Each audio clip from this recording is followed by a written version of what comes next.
Қаратай Төлебеков өңірдегі қарт майдангерлердің бірі. 90-ның үшеуіне қадам басқан қарияның әлі де қайраты тың, санасы сергек.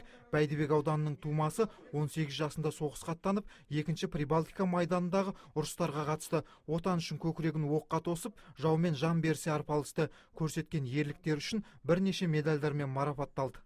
Қазақ халқының ұлы жеңіске қосқан үлесінің өте ауқымды екенін, қомақты екенін, конкретный цифрларменен, ондағы қыздарымыздың Майшук Алияның 18 жасар Талғат Елеусізовтің геройдық атағын алған жерде жоқ. Ал енді бізден шыққан Кеңес одағының батырлары адамның саны саққанда басқа республикалардың бәрінен.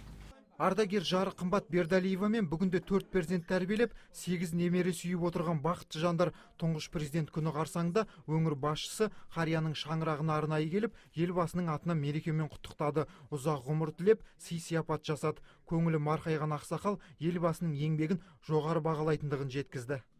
Назарбаевтың өзі әлемді басқарып отырған ірі саяси мемлекет қайраткерлерінің қатарына қосылды. Қазақстанды ислам еліндегі алдыңғы қатарлы мемлекетке қосты. Қазір қазақтар біз басымызды көтеріп, біздің жастарымыз Еуропаның ең беруші, ең алдыңғы қатарлы жоғарғы оқу орындарында, Парижде, Лондонда, Нью-Йоркта басын көтеріп оқып, сояқтан білім алып келіп жатыр. Қазақстанмен бәрі санасатын болды.